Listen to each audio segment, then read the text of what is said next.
안녕하세요. 이상로의 텐텐베거입니다. 오후 들어 시장 분위기가 상당히 무겁습니다. 그동안 강했던 반도체나 AI 소프트웨어 등 주도 섹터들이 힘을 잃으면서 위축된 분위기인데요. 그래도 시장에서 이슈 따라 움직이는 종목들 알아보면서 오늘장 흐름들 짚어보겠습니다. 오늘 이상로 파트너와 함께합니다. 어서 오세요. 네, 반갑습니다. 네, 반갑습니다. 첫 번째 체크 포인트는 비대면 진료 관련주입니다. 오늘 오전 한 10시경이었는데요. 윤 대통령이 비대면 진료를 활성화하고 제도화하겠다고 밝혔습니다. 지난해 12월부터 휴일이나 의료 취약 지역에서는 비대면 진료를 시범적으로 운영을 해왔는데 이제는 장소에 상관없이 누구나 비대면 진료를 받도록 법을 개정하는 데 조금 더 힘을 쏟겠다는 겁니다. 21대 국회에서는 좀 개정이 어려울 것 같다 이런 이야기가 나오고 있지만 그래도 오늘 비트컴퓨터 국내 의료정보 시장 점유율 1위 기업인데요. 가장 강하게 대장으로 올라오는 모습입니다. 어떤 종목들을 더 주목하면 좋을까요? 우리가 이제 지난주에도 이 인성정보, 비트컴퓨터, 유비케어, 인피니트 헬스케어 같은 기업들 좀 보면서 이쪽이 이제 연속적인 상승이 나올 수 있다라고 말씀을 드렸던 이유가 일단은 이제 우리가 현재 용산에서 입법에 대한 기능을 가지고 있는 것은 아니기 때문에 입법에 대한 속도를 내야 되는 것은 이제 총선 이후가 될 가능성이 높습니다. 다만 이제 현실적으로 봤을 때 왜 이런 종목군들이 현재 움직일 수 있냐는 것은 결국 시장에서는 이제 우리가 비대면 진료에 대한 부분에서도 AI에 대한 기능이 들어갈 수 있다는 것에 대해서 맥점을 좀 찍고 있다고 좀 봐야 될 것 같습니다. 전일 이제 강세를 보였던 것이 이제 진단키트 관련된 기업들이 AI를 등에 업고 이런 질병 없는 세상을 만들겠다라는 그런 슬로건을 가지고 있다면 우리가 지금 현재 이런 비대면 진료 관련된 부분 자체에서도 AI에 대한 기능이 들어갔을 때 좀 더 기능적인 부분 자체가 확대될 수 있고 진짜 이런 비대면 진료에 대한 확산, 보편화가 이루어질 수 있다는 기대감이 시장에 대한 강세로 나타나고 있다고 보는 부분입니다. 그래서 오늘 시장에서는 이제 비트컴퓨터가 강세를 보였지만 그 전까지는 또 대장주에 대한 역할을 했던 것이 인성정보였습니다. 인성정보는 이제 건강관리 어플을 현재 출시를 했던 이력이 있기 때문에 그에 따른 부분 자체에서에 대한 재평가를 나타내고 있는 과정들이었고 우리가 이제 영상에 대한 기록 장치에 대한 부분, 그래서 솔루션을 납품하고 있는 곳이 이제 인피니트 헬스케어가 될 수 있고 여러분들이 이제 진료 기록에 대한 부분 자체를 이렇게 전산화하는 시스템을 가지고 있는 기업이 유비케어라는 기업이 있습니다.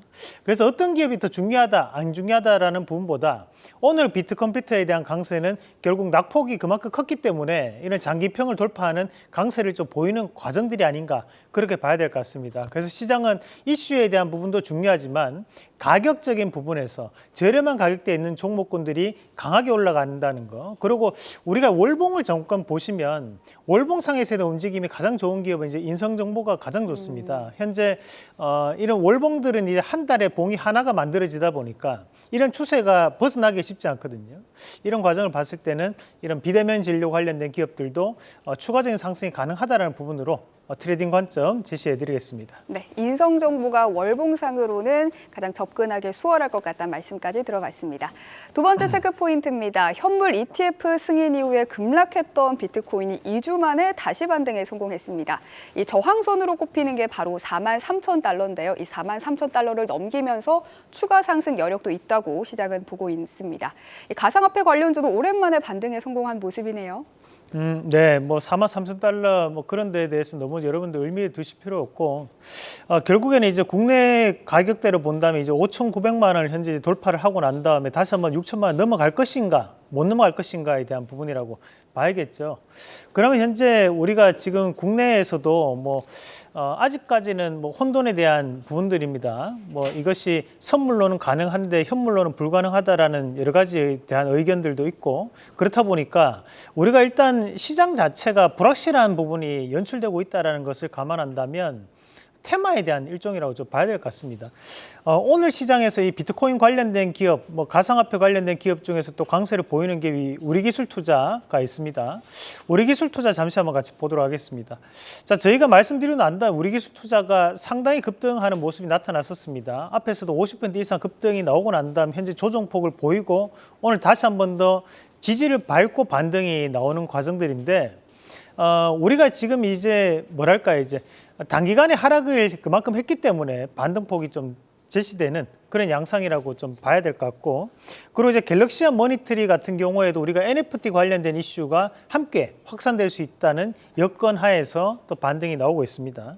NHN도 마찬가지에 대한 연유로 반등이 좀 나오고 있는 과정이라고 볼 수 있겠는데, 우리가 지금 이런 관점으로 본다면 우리가 이런 가상화폐 관련된 기업들이 나중에 창투사, 우리의 벤처기업 투자사들까지도 영향을 줄 수 있는 상황들이 나타날 수 있기 때문에 가격적인 부분을 좀 더 눈여겨보시면 어떨까라는 말씀도 함께 드리겠습니다. 네, 마지막 체크 포인트는 어제와 오늘 시장에 가장 주목하고 있는 종목이죠. PBR, 저 PBR 종목에 대해서 시장은 정말 혈안이 돼서 찾고 있습니다. 관련 리포트나 뉴스 기사들이 쏟아지고 있는데요. 대표님은 어떤 종목들, 어떤 섹터를 좀 주목해야 한다고 보세요?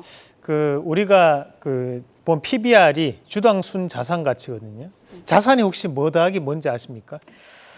재산, 자산, 부동산 네. 이런 여러 가지가 있지 않을까요? 네. 우리가 뭐 흔히 자본 더하기 부채를 이제 자산이라고 얘기하는데, 우리가 보면 대부분의 PBR을 1배를 기준으로 봅니다. 그리고 이제 우리나라 시장이 저평가된다고 했을 때 0.8배 밑으로 내려가면 이제 저평가라고 얘기를 하는데, 지금 1배가 채 되지 않는 기업들이 뭐 1000개가 넘었다, 뭐 이런 얘기가 많이 나오면서 우리 또 개인 투자자분들을 좀 유혹하는 단계에 또 들어왔다 보는데, 여기서 이제 왜 기억을 해야 되는 부분이 뭐냐면 주당 순 자산이거든요. 그럼 이제 PBR을 우리가 흔히 얘기할 때 다른 말로는 청산 가치라고 합니다.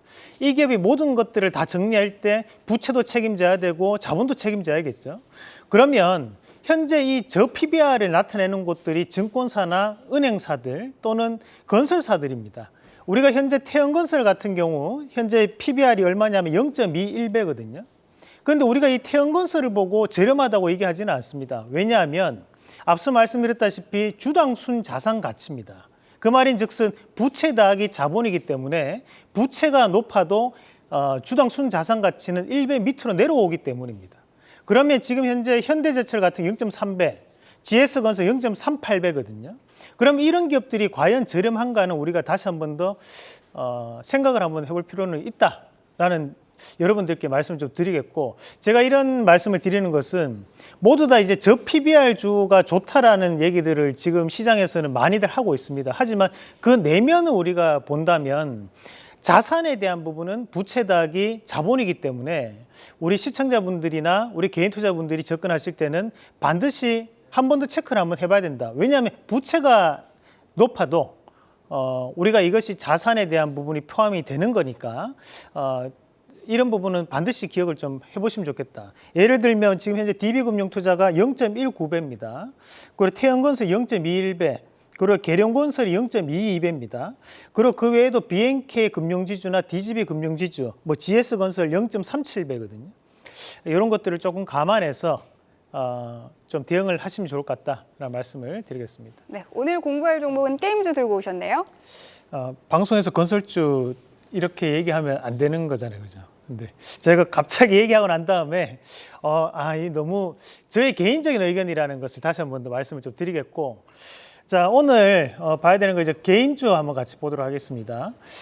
게임주를 같이 한번 보실 텐데, 게임주 같은 경우에도 실적이 좋은 것은 아닙니다. 다만 우리가 여기에서 봐야 되는 것은 우리가 이 게임주 같은 경우에 최근에 낙폭이 컸다는 거, 그런 낙폭에 대한 부분에서 시장은 겨울 방학이라는 점, 그에 따른 부분 자체에서 모멘텀을 가질 수 있다는 부분에서 좀 더 접근을 할 필요가 있을 것 같고, MMORPG, 우리가 흔히 뭐 캐릭터를 키우는 게임들에 대한 류를 생산하는 기업들이 뭐 여기에 해당하는 기업들이 될 수 있겠습니다. 최근에 주가가 많이 빠졌습니다. 그죠?